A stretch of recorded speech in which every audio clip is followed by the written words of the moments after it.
Can a Florida grandma solo Dracula, the Lord of Vampires? Absolutely. And I say that not as opinion, but as metaphysical inevitability. First, let's define terms. Florida grandma creature forged in 110-degree heat, raised on menthols, conspiracy theories, and unlicensed firearms. She doesn't age. She evaporates slowly into pure spite. She has 5 sons, 4 of whom are named Rick, and one of whom is a gator. Meanwhile, Dracula, yes, the immortal vampire lord, but also a guy who has never fought a woman, who owns both a crock pot and a crossbow. Now, consider combat stats. Dracula has superhuman speed, strength, and regeneration. Florida grandma has arthritis in all major joints, but that only slows you down. She once drove a Buick through a Walgreens on purpose. Dracula drinks blood. Florida grandma drinks boxed wine and Monster Energy.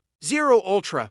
She is already 72%. Garlic salt and Catholic trauma. She's immune. He turns into bats. She carries bug spray that's been illegal since the Cold War.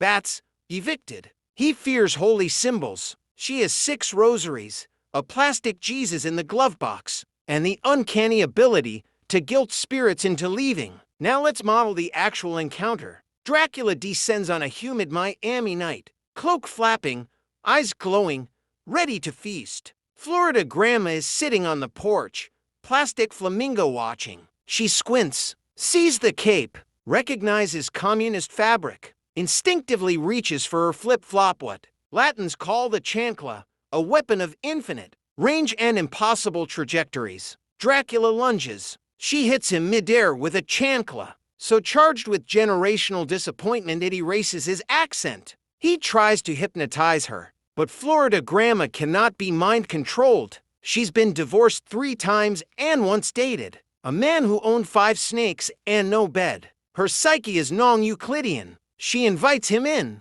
Classic trap. He steps over the threshold and is immediately hit with a casserole dish full of molten Vicks Vaporub. He screams in ancient Romanian. She says, "Hey, hush, it's good for your sinuses." And then she tells him to sit down, offers coffee, Cuban coffee. He drinks it. Now, that's a tactical error. Cuban coffee is 97% caffeine and 3% interdimensional trauma. He sees God.